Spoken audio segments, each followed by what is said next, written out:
भारत रत्न एवं भारतीय संविधान के निर्माता डॉक्टर भीमराव अंबेडकर की 131वीं जयंती पूर्णिया के बैद्यनाथ कल्याण छात्रावास में भव्य आयोजन के साथ मनाई गई। इस मौके पर पूर्णिया डीएम राहुल कुमार, पूर्णिया एसपी दयाशंकर एवं पूर्णिया सीजीएम समेत कई वरिष्ठ पदाधिकारी, सम्मानित सामाजिक राजनीतिक लोगों के साथ साथ बड़ी संख्या में डॉक्टर भीमराव अंबेडकर को चाहने वाले भी मौजूद थे। पूर्णिया डीएम ने इस मौके पर डॉक्टर भीमराव अंबेडकर की प्रतिमा पर माल्यार्पण कर उन्हें श्रद्धांजलि अर्पित की और उनके आदर्शों को नमन किया। माल्यार्पण के बाद एक सभा को संबोधित करते हुए पूर्णिया डीएम ने कहा कि डॉक्टर भीमराव अंबेडकर की जीवनी हमें बहुत कुछ सिखाती है। डॉक्टर भीमराव अंबेडकर की जीवनी हमें सिखाती है कि संसाधन और समय की कमी हमें आगे बढ़ने से नहीं रोक सकता है यदि हमारा हौसला बुलंद हो। पूर्णिया डीएम ने कहा कि उस दौर में जब सामाजिक विषमता ज़्यादा थी और संसाधन की भी कमी थी, उस दरमियान बाबा भीमराव अंबेडकर ने अपने बुलंद हौसले के बदौलत यह साबित कर दिया कि उन्हें आगे बढ़ने से कोई नहीं रोक सकता है। पूर्णिया डीएम ने इस मौके पर कहा कि शिक्षित होना, संगठित होना और फिर संघर्ष करना बाबा अंबेडकर के मूल मंत्र थे और आज के दिन हमें उनके कथनों से प्रेरणा लेकर निरंतर आगे बढ़ने की जरूरत है, तभी हम समाज और देश की तरक्की सही तरीके से कर सकते हैं। इस दरमियान पूर्णिया एसपी दयाशंकर ने कहा कि डॉक्टर भीमराव अंबेडकर ने संविधान की शुरुआती लाइन में ही सामाजिक समानता को दिखा दिया है और उसके बाद बहुत कुछ ज़्यादा कहने की कोई आवश्यकता नहीं रह जाती है। इस दरमियान मीडिया को संबोधित करते हुए डॉक्टर सुधांशु ने भी भारत रत्न भारतीय संविधान के निर्माता डॉक्टर भीमराव अंबेडकर की जीवनी से प्रेरणा लेने की बातें कही।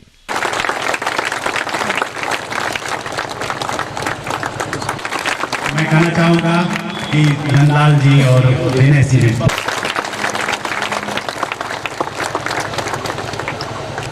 जैसा कि आप सभी जानते हैं कि पूरा देश आज डॉक्टर अंबेडकर की 131वीं जयंती मना रहा है और पूरा देश ही कृतज्ञ है। डॉक्टर अंबेडकर ने इस राष्ट्र निर्माण में और राष्ट्र के भविष्य निर्माण में अपनी जो भूमिका निभाई उसका कोई मोल अदा नहीं कर सकता है।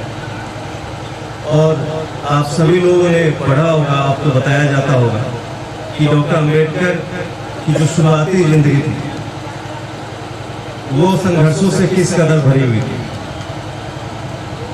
तो अगर उनका लिखा हुआ हम ज़्यादा नहीं भी पढ़ पाए तो उनकी ज़िंदगी के बारे में जो कुछ हमें बताया जाता है, पढ़ाया जाता है, केवल उसका अनुकरण अनुसरण करें और ये देखें कि उन्होंने अपने संघर्ष से अपनी ज़िंदगी में कोई नकारात्मकता नहीं आने दी। वो हार कर बैठ नहीं गए बल्कि अपने संघर्षशील जीवन में उनके तरफ उछाले जा रहे जितने भी पत्थर थे उन्होंने उन पत्थरों को इकट्ठा करके उससे इमारत बनाई, उससे पुल बनाया और उसे राष्ट्र निर्माण के नींव के पत्थर की तरह उनका इस्तेमाल किया। आप सभी जानते हैं कि उन्होंने शिक्षा को वो हथियार बनाया था जिससे न केवल उन्होंने अपनी जिंदगी बदली बल्कि पूरे राष्ट्र की दिशा को बदल दिया। उन्होंने कन्फ्यूशन कॉलेज बॉम्बे से लेकर Columbia University, London School of Economics, तमाम बड़े संस्थानों में शिक्षा अर्जित की क्योंकि उन्हें पता था कि अगर न केवल उनके अपने खिलाफ बल्कि पूरे समुदाय या इस राष्ट्र में जो भी वंचित तबका है उनके साथ हो रहे अन्याय से उबरना है या उसका जवाब देना है तो पहले खुद को इस काबिल बनाना होगा और उन्होंने शिक्षा को इसका हथियार बनाया। बहुत वर्षों बाद देश के पूर्व प्रधानमंत्री इंदिरा गांधी ने भी एक बात कही थी कि शिक्षा एक ऐसा हथियार है जो जन्म से उत्पन्न जो पैर की बेड़ियां होती है, जाति, धर्म, समुदाय, क्षेत्र, आर्थिक स्थिति, इन सभी जो बेड़ियां हैं, पैर की बेड़ियां, इनको एक झटके से शिक्षा के माध्यम से तोड़ा जा सकता है। तो मैं इस छात्रावास में जितने भी छात्र हैं, मैं आपसे अनुरोध करना चाहूँगा कि जैसा कि सीजीएम साहब ने बताया, पुलिस अधीक्षक महोदय ने बताया कि सबसे पहले आप लोग को शिक्षित बनना है और तब अपने समाज के लिए और पूरे राष्ट्र के लिए अपने कार्यों से भविष्य के निर्माण में योगदान देना है। प्रोफेसर देव नारायण जी हैं, अभी इन्होंने बताया कि कैसे 1956 से 1960 तक वो यहीं थे स्टूडेंट के रूप में। निश्चित रूप से उस अवधि से लेकर अभी तक बहुत कुछ परिवर्तन उन्होंने देखा, बहुत सारी अच्छी चीजें हुई होंगी और बहुत सारी चीजों में ह्रास भी हुआ होगा।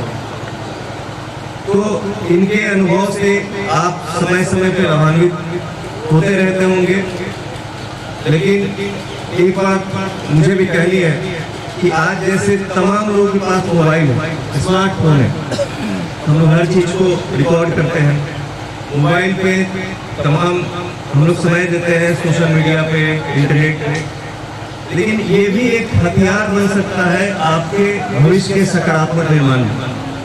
तमाम उदाहरण है जहाँ पे जैसे भी पिछले 2 वर्ष कोविड के कारण लॉकडाउन था, बहुत सारी जगहों पे बच्चों ने मोबाइल के माध्यम से अपनी पढ़ाई पूरी की। बहुत सारे लोग जिनको साधन संसाधन नहीं थे, मैंने प्रोफेसर साहब का नाम इसलिए लिया क्योंकि वो दौर बहुत ही कठिन था। अब इन्होंने स्नातक किया यहाँ से, बाद में उच्च शिक्षा हासिल की। इनको अगर कोई चीज पता करनी होगी तो इनको खुद ही लाइब्रेरी में बैठ के या यहाँ वहाँ से किताबों के माध्यम से वो पता करते हैं। अभी आप बैठे हैं, आप गूगल करेंगे डॉक्टर अम्बेडकर के बारे में, आपको 1000 आर्टिकल आपके फिंगर टिप्स पे आ जाएगा। तो चीज़ें आसान भी हुई है, लेकिन आपको ये जानना है कि इन चीज़ों का इस्तेमाल आप लोग अपने लिए, अपने भविष्य के लिए कैसे कर सकते हैं। बाबा साहब डॉक्टर भीमराव अम्बेडकर की 131वीं जयंती के अवसर पर यहाँ पे कल्याण छात्रावास में एक कार्यक्रम का आयोजन किया गया, जिसमें ने भी शिरकत की है, समाज के प्रबुद्ध जनों ने भी शिरकत की है। हम लोगों ने बाबा साहब भीमराव अम्बेडकर की ज़िंदगी से जो कुछ भी सीख ले सकते हैं उसके बारे में विमर्श हुआ, चर्चा हुई है। और इसके उपरांत शहर में एक प्रभात फेरी निकाली जा रही है जो छात्रावास के स्टूडेंट्स हैं उनके द्वारा। आज बाबा साहब भीमराव अम्बेडकर की 131वीं जयंती पर छात्रावास के परिसर में जिलाधिकारी महोदय एवं ग्राम पदाधिकारीगण उपस्थित हुए थे और जो सीख बाबा साहब भीमराव अम्बेडकर के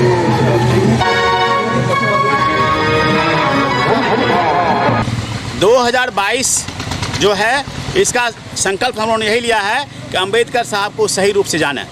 समाज अम्बेडकर साहब को यह मान रही है कि यह मात्र दलितों के नेता हैं, जबकि ऐसी बात नहीं है। ये किस वर्ग के नहीं, आदमी नहीं, मनुष्य नहीं, बल्कि पशु के विषय में उन्होंने चिंता की है ना। और वे हैं बाबा साहब अम्बेडकर। उन्होंने क्या नहीं दी, सबसे बड़े कोई बहुत कम लोग, हम लोगों में बहुत कम लोग जानते हैं कि बहुत बड़े सबसे बड़े अर्थशास्त्री थे। जो कोर्स 6 वर्ष में पूरा करना था उन्होंने 2 वर्ष 10 महीने में पूरा किया है। यह विश्व का रिकॉर्ड है। वे बहुत बड़े अर्थशास्त्री है और इसलिए उन्होंने यह जो अभी जो और सब लोग को देखिए श्रीलंका में किस तरह धरातल में जा रहा है वहाँ की आर्थिक व्यवस्था, लेकिन बाबा साहब की जो उन्होंने संरचना तैयार की है उसी वजह से हमारी अर्थव्यवस्था भी ठीक है। उन्होंने पहला वित्त आयोग 1935 ईस्वी में वित्त आयोग बनवाया। उन्होंने रिजर्व बैंक की कल्पना दी, RBI भी चल रहा है। उन्होंने महिलाओं के लिए काम किया। उन्होंने सोन नदी परियोजना स्थापित की। विदेश नीति में सब जगह जीवन को। सर अभी भी ऐसे लड़के हैं, समाज के लोग ऐसे हैं जो कि आर्थिक संसाधन वगैरह का जिम्मेदारी लेकर के कहते हैं कि यो नहीं हमारा, इसलिए हम आगे नहीं बढ़ सकते हैं। वैसे लोगों के लिए अम्बेडकर बाबा कितने बड़े प्रेरणा के स्रोत हैं। वो अम्बेडकर साहब सही मैंने बतावें कि वे विलेज रिपब्लिक को सुधारा है। उन्होंने अमेरिका, इंग्लैंड, तमाम विकसित देशों का अध्ययन किया और देखा कि वहाँ कैसी व्यवस्था है और यहाँ आकर उस व्यवस्था को लागू किया है। पहले था, मैंने कहा विलेज रिपब्लिक, पहले था कि लोग गांव में जाते थे, उच्च तबके के लोग या जो तथाकथित सामंती थे वे जाते थे, कहते थे अरे हल्ला करके बोलते तुम यहाँ आओ, और जो दलित थे या OBC के लोग थे वे कुर्सी पर नहीं बैठते थे। वे उनके दिमाग में उस समय था 35-36 में, उन्होंने उसको ध्यान में रखा और हमारी संविधान व्यवस्था की। तो और जो बच्चे कहते हैं कि हमको संसाधन नहीं है, मैं उन बच्चों से कहूँगा कि देखो, हम और लोग 2 लड़ाई लड़ते हैं, हम लोग 3 लड़ाई लड़ते हैं। सिर्फ दलित जो हैं, हमारा परिवेश वैसा है, हमारे मदर फादर वैसे हैं, आर्थिक रूप से काफ़ी गरीब हैं। लेकिन आप थोड़ा पीछे जाकर सोचो, अभी डीएम साहब ने कहा कि देवनारायण पासवान देव के समय में 56-57 में क्या स्थिति रही होगी। उस समय दीपक जलाने के लिए तेल नहीं होता था लोगों को, अभी तो ऐसी स्थिति नहीं है। इसलिए आप रोइए नहीं, वह हमारे जन्म के साथ, हम पैदा हुए हैं वहाँ, वह मेरे जन्म के साथ लगा रहेगा और अंतिम दम तक रहेगा। लेकिन हमको उसी व्यवस्था में आगे बढ़ना है, यही मेरा मैसेज है, यही अम्बेडकर साहब की सच्ची श्रद्धांजलि होगी।